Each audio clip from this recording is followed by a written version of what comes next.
Hello, hello, hello there. My name is Nemo, founder of Enjoyment and leader of the Pioneer community. Alright, I just wanted to try something different there, but hello there. Nemo Ashong here, founder of Enjoyment and pioneer leader of the World Joy Movement. I'm making this live video here because I was just sent an article about Imposter Syndrome. And, basically it was in the New York Times, and basically the article kind of summarized that minorities feel imposter syndrome more than other groups of people. And then I think the word for this is triggered, but I just found myself getting very angry, getting very upset as I was reading the article. And what happened, I ended up sending a message to the person that sent it to me. It was my wife. It was Nicole. I was like, why am I hiding that? I don't know. So I ended up sending her a message back, just kind of explaining it, and realized as I was going through this that, it's probably a great time to jump on and share some things that are taking place and my thought process through this with all of you. So I will say this. I got very, very fortunate because I was triggered, as they would say. I was angry. I was like, wait a minute. We need to come out here and set the record straight, or put it on another POV, a point of view. I was fortunate enough to meet someone in the co-working space who I just got to talk to her and tell her, like, yeah, I'm getting on here. I'm feeling, I call it fury. I have like different... Joy is my natural, it's my true north, but I like to think that I have other directions on a compass, right? It's more than just the north sign. You have east, west, and south.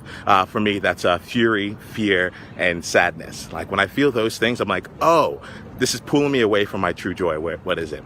And it just happened, just like a 2-minute conversation there. I was able to take a second to realize, no, this is not like an unleashment of anything. There's no rant or anything like that's happening. I was triggered, and it meant that I was moving away from joy. So what I want to do is come back to joy and come back to that with you all. So if it's okay with you, it doesn't matter if it's not, because it's going to be happening anyway. But the direction that this is going to go on is really exploring the joy that can be found by getting into what the imposter syndrome is, or what the imposter syndrome has been shown up as for me and my clients, and giving you some ways to think about it a little bit differently, and not just become a statistic. And I think it's important for me to tell you why it triggered me, why I was so upset when I started reading this article, and it happened very quickly. I think the first thing was just that I feel like oftentimes there's a competition for who has it worse. And I think in my mind, I was like, oh, here we go again. Another thing that is worse for minorities than is for everyone else. And I'm like, I don't feel like it's actually getting us closer to where we want to go, but it's good to know that, great. And for yet another thing, it's harder, or it's felt more intensely. And then what comes with is a feeling of, really that it's not my story. And I wrote in here talking about imposter syndrome, the 2% club, and I don't know, it's coming back from being triggered, but the 2 to 3% club really comes up for me in the sense that for the majority of my adult life, I've been involved in different areas where statistically I shouldn't be there, right? I was an actuary. Turns out 2 to 3% of all actuaries are African American, and this is me. I want to make sure I'm using that properly there. I was an actuarial candidate, taking actuarial exams, working in consulting for. I didn't go all the way to get the credentials, and I want to make sure that those who do get that full title of actuary. I was an actuarial candidate and working towards it for 6 years and passing multiple exams on it. But it turns out 2 to 3% of the people in the actuarial profession are African Americans. Then I moved into tech. It also turns out 2 to 3% of the people involved in tech are African Americans or black. I sang in a barbershop chorus in New York City, right? So this is not this is in New York. There should definitely be an opportunity for a lot more there. And I would say for my standpoint, I always felt really great about being in my barbershop course, and felt pretty representative of my life. However, barbershop is also traditionally not an activity that you'll see African Americans in. So there's this whole thing, and now I'm living in Singapore, right? I'll tell you that I think I've shared this once. I was walking down the street right here the other day, about a couple months ago actually, and saw another African American, and we walked past each other and we shook hands in the middle of the street. That didn't say a single word to each other. We just shook hands, saw each other in the eye, and walked by. Now, I say all this here, and I say this because it's funny, because all this brings a smile to my face. I say this because sometimes I feel that it doesn't. I read these things, or I hear about these things, and it doesn't feel like my experience. And then another version of the imposter syndrome kicks in for me, which is, Nemo, how can you go around talking to people about inclusion? How can you go around talking to people about these different things if you yourself aren't experiencing it? If you yourself right now aren't feeling the pain, or if you yourself aren't feeling like the levels of I don't even know what the word is to describe it, but if it doesn't feel as visceral to you as it does to other people, then who are you to go ahead and talk about this? And that's when I realized that, like, hold on, I am a part of the 2 to 3% club. For some reason, I don't know what I'm doing. Well, actually I do. I've actually started to distill it. I didn't know at first, but that's the reason behind enjoyment and the reason why I'm on this live video right now. I am doing something different than a lot of other people. And for me, because of that, it's put me in places where I can be one of the 2 to 3% African Americans or Black people in various environments and thrive. Not just be there, but, like, I'll say it, come in and do my thing. You know, make it my own and make it into something there. So I wanted to. The joy that I'm looking to spread here today is really around that, really around this area of, like, okay, even if this is the case for you, whether you are minority in terms of whatever it is that makes you feel that way. I don't typically work too much with gender, race, sexual orientation. I put out the race thing just because it's just easy. But to tell you the truth, it's not a place that I enjoy playing, because it speaks more to diversity than it does to inclusion. So what's coming to my mind here is, like, well, how do we play the inclusion game on this? And so the inclusion game for me is, and I've seen this with all my clients all across the world, is that, like, for me, when the imposter syndrome boils down to something very simple.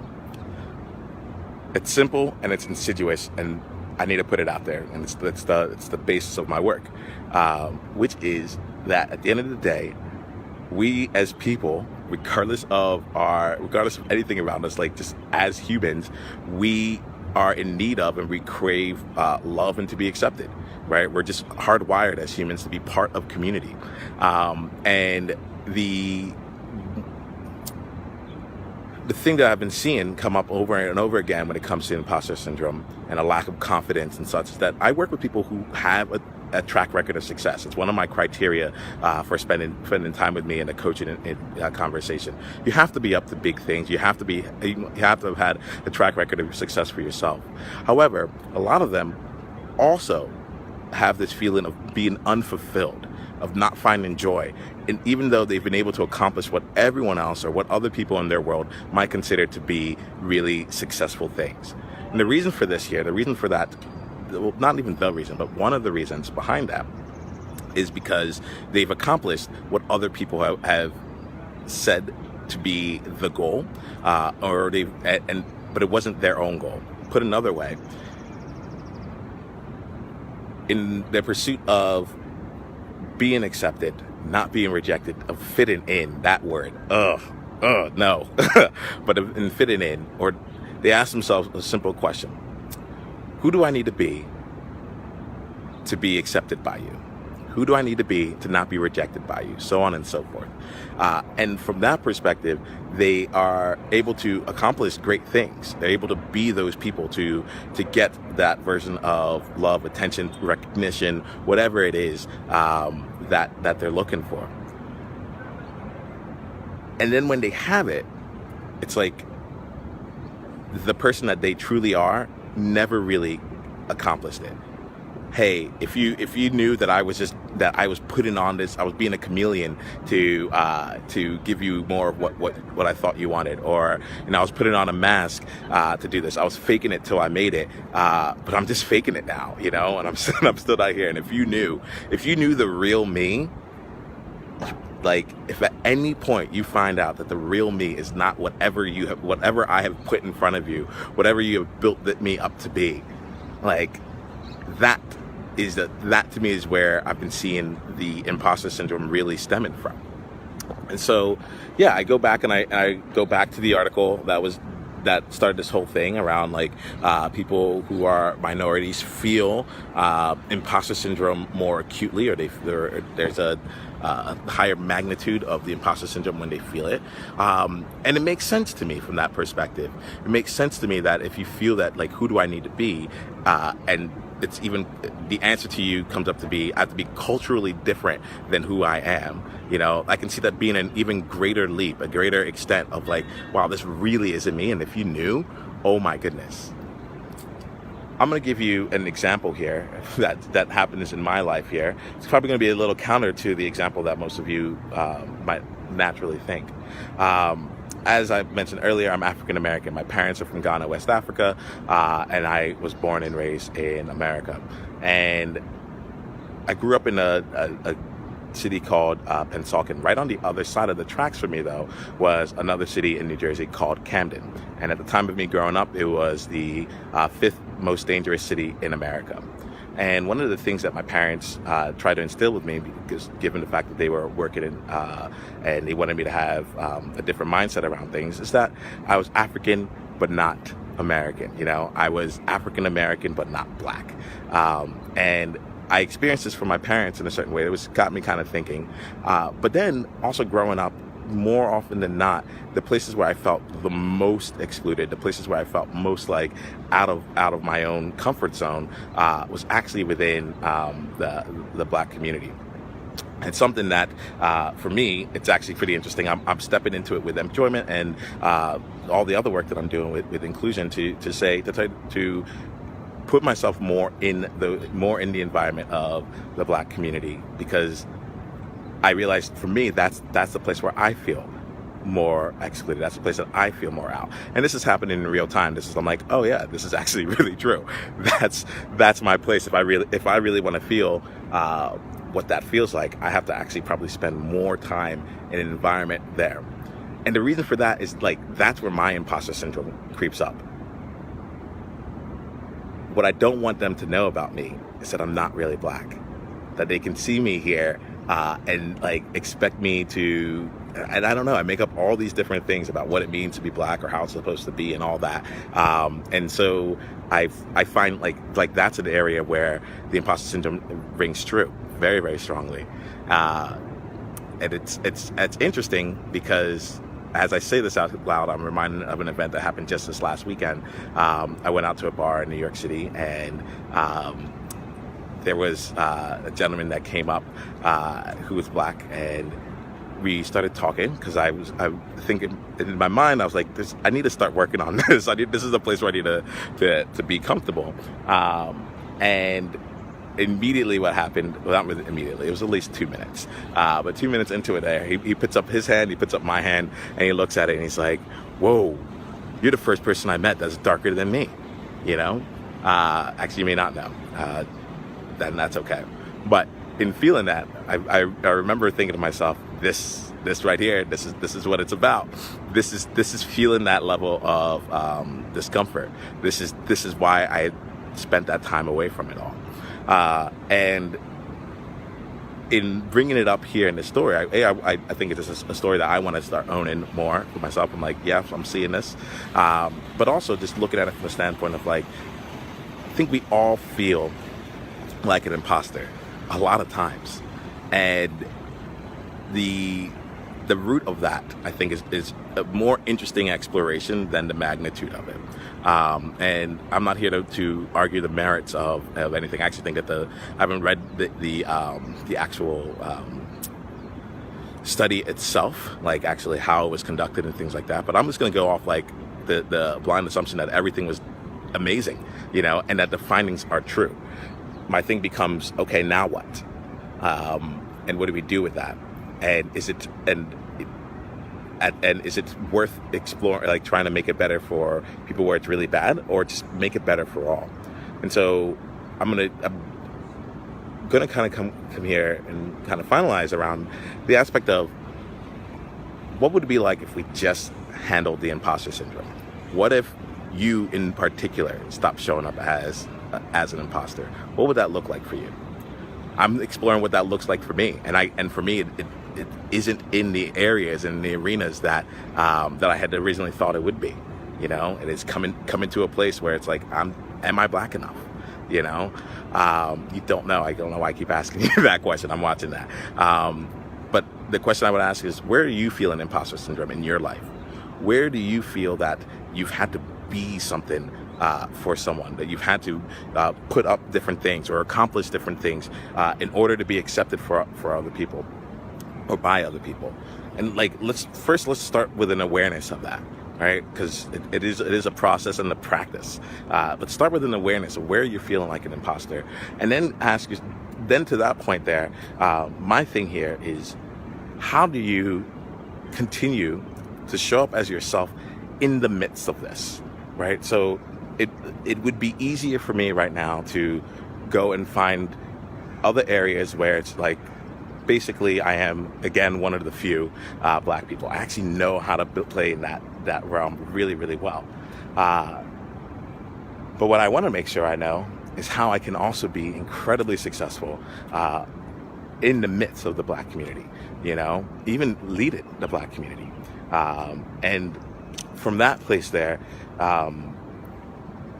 I'm challenging myself, and I'd like to offer it as an invitation to each of you to find more opportunities to just be a little bit more of yourself in those positions. So if you find that you're at work right now and you're feeling a little bit more like an imposter, and you feel like the imposter syndrome is hitting you more acutely or less acutely than anyone else, I mean, we only have our own experiences, so we can't speak to anyone else's.